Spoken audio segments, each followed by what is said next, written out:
Hello दोस्तों, नमस्कार, जय हिंद। मैं अजीत सिंह राठौर और माँ दुर्गा एकेडमी में आप सभी का स्वागत करता हूँ। आज हम क्लास में पढ़ेंगे भारत की जो जलवायु है, वनस्पति है, वन्य प्राणी है, मौसम, इन सभी के बारे में आज पढ़ेंगे। जैसे कि हम जानते हैं कि पढ़ाई ना जीवन का एक बहुत ही महत्वपूर्ण पार्ट है। पढ़ाई का उद्देश्य नौकरी समझ के मत पढ़ना कभी भी। जीवन में नौकरी समझ के अगर पढ़े तो एक समय ऐसा भी आ सकता है जब आप मरने के लिए मजबूर हो जाएंगे, आप जीवन में बेआधार हो जाएंगे। क्योंकि जो आदमी नौकरी के उद्देश्य से पढ़ता है उसके दो ही कंडीशन होते हैं। अगर नौकरी लग गया तो उसकी जीवन बन गई। अगर उसकी बाई चांस किस्मत, खुदा ना करे, नौकरी नहीं लगी तो उस जीवन में वह फिर कुछ नहीं कर पाता, क्योंकि उसका उद्देश्य होता है नौकरी पाना। तो आप नौकरी पाने के उद्देश्य से पढ़िए, लेकिन समझिए, सीखिए ज़्यादा, है ना। आप पढ़ेंगे जरूर, सीखने की कोशिश कीजिए, प्रैक्टिकल लाइफ में उतारिए ना उसको।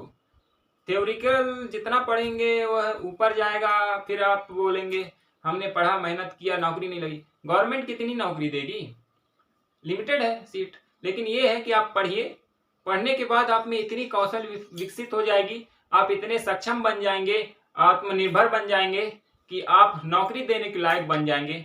आप धीरूभाई अंबानी, टाटा, रतन टाटा जैसे सर बनकर उभरेंगे। तो आप पढ़िए, लेकिन नौकरी के उद्देश्य से नहीं, आत्मनिर्भर बनने के उद्देश्य से। ठीक है, अगले इस क्लास को हम आगे बढ़ाते हैं। तो जैसे हम पढ़ रहे थे मानसून के बारे में, क्या पढ़ रहे थे, सबसे पहले हम समझते हैं मानसून है क्या। क्या चीज, ये मानसून, ये जो मानसून है ये है क्या। इसको, ये मानसून और मौसम,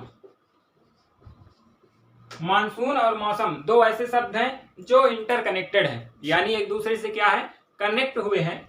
मानसून, वह मानसून किसको बोलते हैं, यह एक शीतल हवा है, ठंडी हवा है, जो एक निश्चित समय में समुद्र से स्थल की ओर बढ़ती है। और जब वह समुद्र, जो वह हवा है, ठंडी हवा है, वह क्या करती है, पर्वत से टकराती है ना। सपोज इधर समुद्र है, इधर स्थल है, जब इधर से ठंडी हवा आएगी, यहाँ सपोज यहाँ पहाड़ है, अब ये हवा आ रही यहाँ से जब टकरा जाएगी तो यही वर्षा हो जाएगी, है ना। तो यानी जब ये क्या करता था कि जो मानसून हवा होती है वह पर्वत से टकराती है तो उससे वही वर्षा हो जाती है ना। तो इस मानसून तो हमने समझ लिया।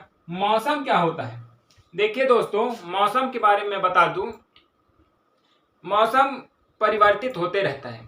यानी हो सकता है अभी पानी गिर रहा है, सुबह क्या हो जाए, बदल जाए, सुबह धूप कर दे, सुबह क्या कर दे, धूप कर दे। अभी धूप किया है दोपहर, शाम को ठंडी लग जाए। तो मौसम क्या होता है, चेंज होते रहता है मौसम, कभी धूप, कभी छाया, है ना, कभी गर्मी, कभी बदल, कभी बारिश। तो ये सब मौसम में, मौसम मतलब परिवर्तनशील है, वह टिका नहीं रहता। टिका रहता है जलवायु। जलवायु बदलता है लेकिन बहुत सदियों बाद। अब यहाँ तक आ गया है, मैंने मौसम को बताया, जलवायु मानसून को बताया, तो एक बार आपको जलवायु को बता दे रहा हूं। जो जलवायु होता है मित्रों, आप देखना, जलवायु किसी भी स्थान का ना बहुत वर्षों का औसत, जो मानसून है उसका औसत निकाला हुआ एवरेज, यानी अनुपात है। यानी इसको इस तरह से ले सकते हैं कि सपोज समझो एक स्थान है, उसको ले लिए हम दिल्ली। अब दिल्ली में क्या हो रहा है, साल भर यानी कि 12 महीने होते हैं, उसमें से दिल्ली में अगर हम 50 साल से देख रहे हैं, है ना, 50 साल से शोध किया जा रहा है कि दिल्ली में भाई इस महीने में पानी गिरता है, इस महीने में सूखा रहता है, इस महीने में ठंडी ज़्यादा है, इस महीने में गर्मी ज़्यादा है। तो वह क्या है, वह किसके कारण वहाँ उस समय गर्मी ज़्यादा हो जाती है, ठंडी ज़्यादा हो जाती है, उस समय बरसात होती है, किसके वजह से, तो ये जलवायु की वजह से होती है। ठीक, तो मतलब क्या होता है कि ये बहुत ही लंबे समय, यानी 50 साल, 60 साल में परिवर्तित होता है। उससे भी लंबी समय में होता है, पर जल्दी से परिवर्तित नहीं होता कि आज धूप हो गया तो कल पानी गिरने लगे, तो वह जलवायु नहीं, वो मौसम है। याद रखना, कई लोग फंस जाते हैं, कई लोगों को पता नहीं रहता, स्टूडेंट को, ये जलवायु क्या है, मौसम क्या है। एनसीईआरटी को पढ़ना ही इन सभी जानकारी को प्राप्त करना होता है। ठीक, तो जो जलवायु होता है, क्या होता है, जलवायु और मानसून, जलवायु होता है और मानसून होता है। जो जलवायु है और मानसून है, ये सभी एनसीईआरटी में पढ़ाए जाते हैं। आपको एडवांस बुक में नहीं बताया जाएगा कि जलवायु क्या है, मानसून क्या है। ठीक, तो हम आगे बढ़ते हैं। जो भारत अब जानते हैं कि पूरे साल में कितने 12 महीने होते हैं। तो जो भारत की जो ऋतुएं हैं उसको 4 भागों में बांटा गया है। ग्रीष्म ऋतु, शीत ऋतु, वर्षा का मौसम और शरद ऋतु। जो शीत ऋतु होता है वो कब से कब होता है? तो जो शीत ऋतु होता है दोस्तों वह दिसंबर से फरवरी में होता है। कब से? दिसंबर से फरवरी के बीच होता है शीत ऋतु। जो ग्रीष्म ऋतु होता है, ग्रीष्म ऋतु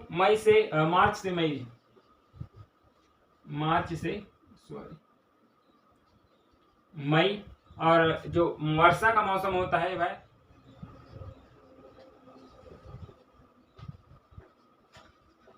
और जो शरद ऋतु होता है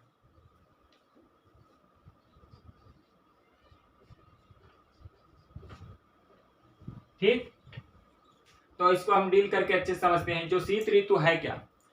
शीत ऋतु में होता यह है कि इसमें जो सूर्य होता है हमारा, सपोज ये हम समझते हैं, हम क्या बना लिए, ये पृथ्वी, ये क्या बन लिया है, पृथ्वी। अब ये क्या है, सूर्य है। तो हमारा क्या होता है, जो इस समय पृथ्वी की पोजीशन शीत ऋतु में होती है ऐसे। तो जो ये सूर्य की किरणें वो कैसे पड़ती है, तिरछी। सूर्य की जो रोशनी है वो कैसे पड़ती है, तिरछी पड़ती है ठीक। तो जब सूर्य की किरणें तिरछी पड़ेंगी तो क्या होता है, हमारे जो पृथ्वी का तापमान है, भारत में तापमान क्या होता है, निम्न हो जाता है ना। तो जब निम्न तापमान होता है उसके वजह से धूप कम हो जाती है और ठंडी का मौसम बना रहता है।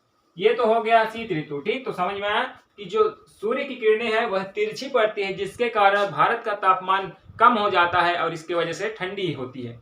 आप समझते हैं ग्रीष्म ऋतु। ग्रीष्म ऋतु में क्या होता है, जो सूर्य की किरणें हैं वह पृथ्वी पर सीधी सीधी पड़ती है, यानी सिर के ऊपर पड़ती है ग्रीष्म ऋतु में सूर्य की किरणें।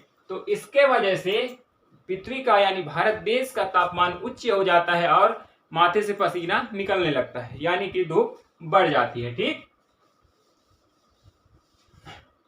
अब आता है कि दक्षिण पश्चिम मानसून क्या होता है। आप देखेंगे अभी वही मौसम आने वाला है, चल ही रहा है, शायद अभी स्टार्ट हो जाएगा कि अभी क्या होगा, वर्षा होगी। यानी कि जून से सितंबर के बीच में जो समुद्र है, चाहे वह अरब सागर हो और चाहे बंगाल की खाड़ी, चाहे हिंद महासागर, ये तीनों महासागर से जो ठंडी वायु है, शीत जो वायु है, वाष्प है, वो क्या होगी, हवा के रूप में समुद्र से मानसून बनकर स्थल की ओर बढ़ेगी। अब जब स्थल की ओर बढ़ेगी तो वह किस अवधि में बढ़ती है, जून से सितंबर के बीच में, और उसको बोलते हैं दक्षिण पश्चिम मानसून। तो यह अभी क्या आ रही है, हमारे तरफ आ रही है। और जब बढ़ेगी और जहां पहाड़ मिल जाएगा वहां टकरा जाती है, जब टकराती है तो वहीं वर्षा हो जाता है ठीक। वह है दक्षिण पश्चिम मानसून या फिर वर्षा का मौसम। फिर आगे बढ़ेंगे, मानसून के लौटने का मौसम। अब जो आया है मेहमान तो वापिस भी जाएगा, है ना। हमेशा मेहमान घर में रहता नहीं है, याद रखना। तो ये क्या है, मानसून हमारे मेहमान बन के आता है समुद्र से, तो एक दिन इसको जाना भी पड़ता है। जो शरद ऋतु में अक्टूबर से नवंबर के बीच यह क्या होता है, जो मानसून आया रहता है वह स्थल से अरब सागर, हिंद महासागर, बंगाल की खाड़ी, इन महासागरों में जाके क्या हो जाता है, वापिस विलीन हो जाता है ठीक। तो शरद ऋतु, ग्रीष्म ऋतु, मौसम, वर्षा का मौसम और शरद ऋतु, इतना क्लियर हुआ। फिर आगे बढ़ेंगे, प्राकृतिक वनस्पति, है ना।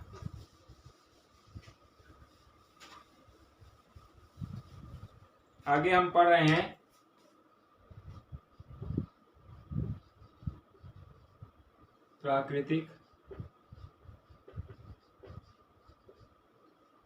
प्राकृतिक वनस्पति। अब देखो प्राकृतिक वनस्पति में क्या आता है, ऐसे पेड़ पौधे, हालांकि प्राकृतिक तो सभी है, लेकिन ऐसे पेड़ पौधे जो अपने आप उग जाते हैं, है ना। जैसे वह झाड़ी हो सकते हैं, घास हो सकता है, कुछ पौधे हो सकते हैं जिनको हम लगाते नहीं हैं, लेकिन देखेंगे बरसात में अपने आप उग जाते हैं, बिना बुलाए मेहमान, जैसे बोलते हैं ना, बिना बुलाए मेहमान, वैसे बिना उगाए हुए उग जाते हैं। तो इनको बोला जाता है प्राकृतिक वनस्पति ठीक। ये कौन कौन से हो सकते हैं, तो जो प्राकृतिक वनस्पति में होता है, एक आता है कैक्टस। कैक्टस यानी इसको लिखा ऐसे जाता है, उदाहरण में लिख लेना, कैक्टस। ये प्राकृतिक वनस्पति का बहुत ही महत्वपूर्ण उदाहरण है। यह कई प्रकार के हो सकते हैं, जिसमें कुछ पत्ते कांटेदार हो सकते हैं, कुछ छोटे पत्ते होते हैं, कुछ झाड़ियों जैसे होते हैं, तो विभिन्न प्रकार के होते हैं। तो आप उसमें ऐड कर सकते हैं, लेकिन जो आईएमपी उदाहरण है वो है कैक्टस। ठीक,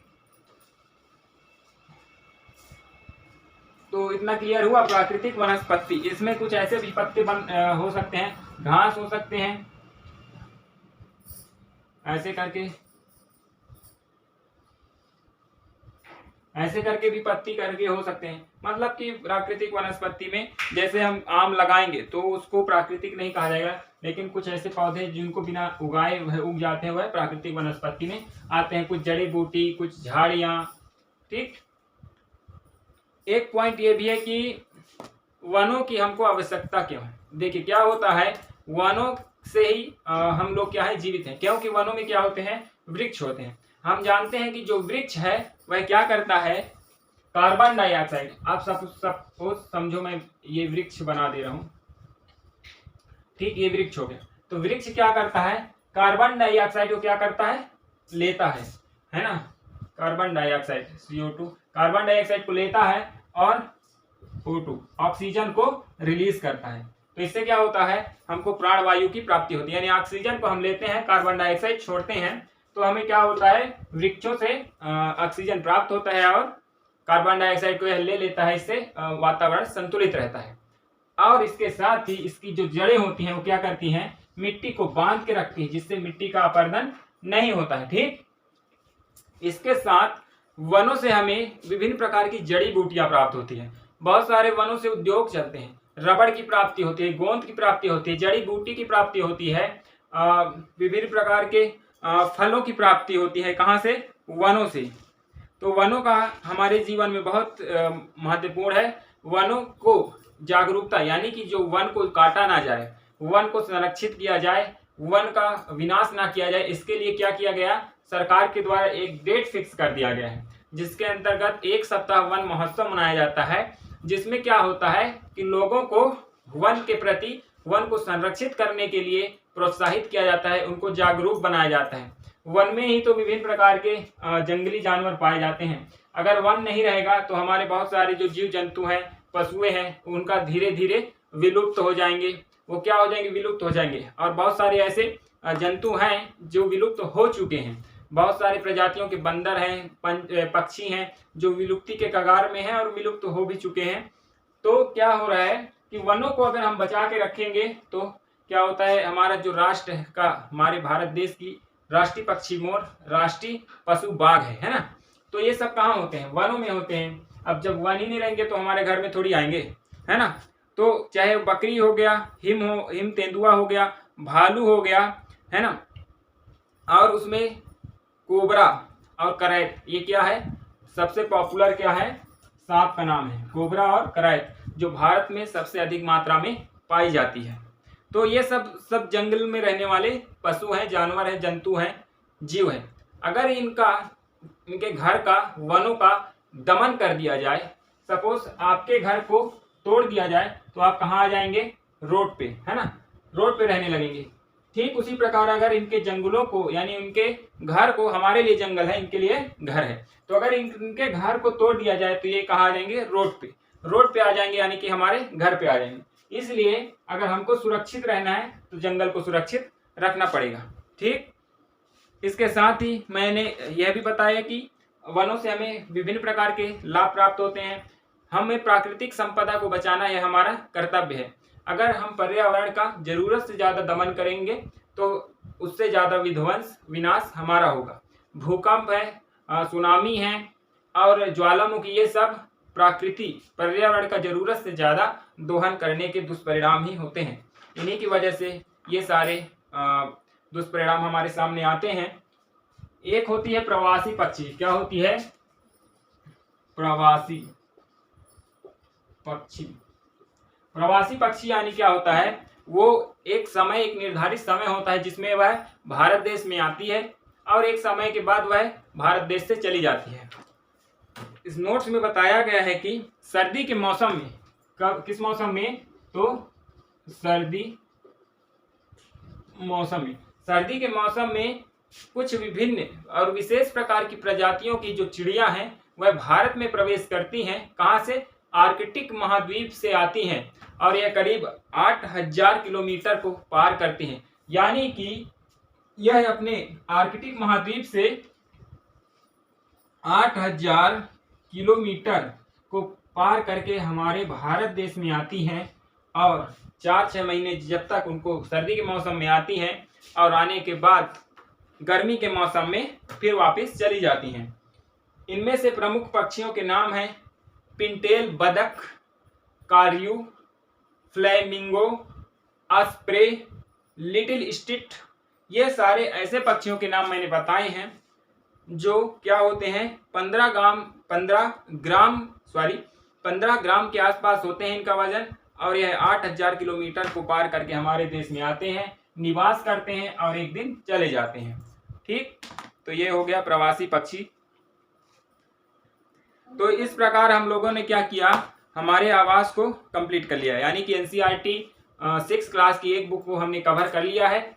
इसके बाद हम क्लास 7 की हमारा पर्यावरण बुक को आगे क्लियर करेंगे। मैं हो सकता था तो टॉपिक वाइज बता सकता था, लेकिन मेरा क्या होता है जो प्रयास होता है ना, वो ये रहता है कि मैं चित्र के द्वारा ज़्यादा से ज़्यादा आपको क्लास शेयर करूं ताकि आपको समझ में जल्दी आए। क्योंकि अगर मैं चित्र के द्वारा पढ़ाऊंगा तो बोलते हैं हम मूवी देखते हैं तो अच्छे से हमको याद रहता है, लेकिन हम हो सकता है कहानी सुने लेकिन भूल जाएं, लेकिन मूवी देखते हैं तो कभी नहीं भूलते। ठीक उसी प्रकार हो सकता है मैं चित्र के द्वारा समझाऊं तो आपको अच्छे से याद आ जाए, अच्छे से आपको रिवीजन करने में हेल्पफुल हो। और बताने में क्या है, बताने को तो हम रेडियो में भी सुन लेते हैं, है ना। तो आज की क्लास को यहीं तक, फिर अगले क्लास में मिलेंगे। थैंक यू, जय हिंद।